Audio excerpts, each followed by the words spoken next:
السلام علیکم ورحمۃ اللہ وبرکاتہ۔ الحمد للہ رب العالمین والعاقبۃ للمتقین وأصلی وأسلم علی المبعوث رحمۃ للعالمین اللهم لا علم الا ما علمتنا وزدنا علما یا کریم۔ فإن خیر الحدیث کتاب اللہ وخیر الهدی هدی محمد صلی اللہ علیہ وسلم وشر الامور محدثاتها وكل محدثة بدعة وكل بدعة ضلالة وكل ضلالة في النار۔ محترم حاضرین، دوستوں، بزرگوں اور ساتھیوں، اصول ثلاثہ کے اس درس میں آپ تمام حضرات کا خیر مقدم ہے۔ اللہ رب العالمین ہمارے اور آپ کے مل بیٹھنے کو قبول فرمائے، علم دین، علم نافع سیکھنے، اس کے مطابق عمل کرنے اور اس کی دعوت عام کرنے، اس راستے میں آنے والی مصیبتوں کے اوپر اللہ رب العالمین ہم کو اور آپ کو صبر کی توفیق نصیب فرمائے۔ یہی اب تک کی تعلیم ہے۔ والعصر ان الانسان لفی خسر الا الذین آمنوا وعملوا الصالحات وتواصوا بالحق وتواصوا بالصبر۔ گزشتہ درس میں ہم نے آپ کے سامنے اس بات کا تذکرہ کیا تھا کہ اللہ رب العالمین نے انسانوں کو دنیا کے اندر کیوں پیدا فرمایا ہے اور توحید ربوبیت اور توحید الوہیت کس کو کہتے ہیں۔ تو ہم لوگ ایک مرتبہ پھر سے اس کے جانب واپس پلٹتے ہیں تاکہ درس ہم لوگوں کے ذہن میں تازہ ہو جائے۔ دو چیز ہے، ایک توحید ہے جس کو کہا جاتا ہے توحید الوہیت۔ دیکھیے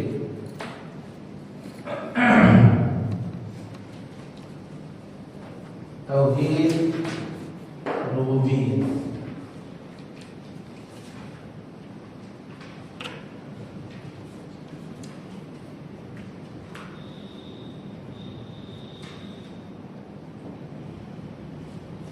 آپ لوگوں میں سے کوئی بتا سکتے ہیں توحید ربوبیت کس کو کہتے ہیں؟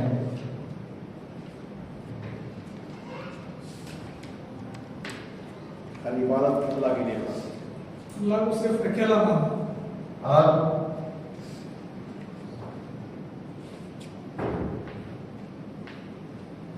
اللہ کو صرف اکیلا ماننا اور اسی کو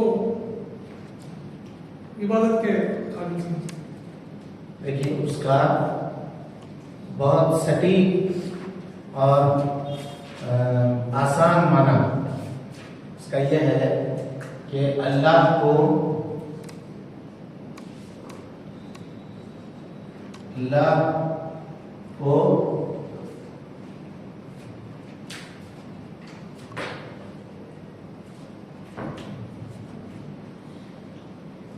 اس کے کاموں میں اکیلا ماننا، یہ کیا ہے؟ توحید ربوبیت۔ پیدا کرنے میں، روزی دینے میں، اولاد دینے میں اور دنیا چلانے میں، بیماری دینے میں، شفایابی دینے میں، ساری چیز میں اللہ تعالیٰ اکیلا ہے۔ اس اکیلا ماننے کو، اللہ تعالیٰ کو اس کے کاموں میں اکیلا ماننے کو کیا کہتے ہیں؟ توحید ربوبیت۔ اسی کو ہم نے آپ کے سامنے گزشتہ درس میں بیان کیا تھا۔ یاد کیجیے جب ہم نے کہا تھا کہ اللہ رب العالمین نے قرآن مجید میں سب سے پہلا آرڈر جو نازل کیا ہے وہ اسی کے متعلق کیا ہے کہ یا ایھا الناس اعبدوا ربکم الذی خلقکم والذین من قبلکم لعلکم تتقون۔ اے لوگو، ایمان لانے والے نہیں کہا، اے لوگو اعبدوا ربکم، اس رب کی عبادت کرو جس نے تم کو پیدا کیا۔ یہ پیدا کرنا کام ہے کہ نہیں ہے؟ ہاں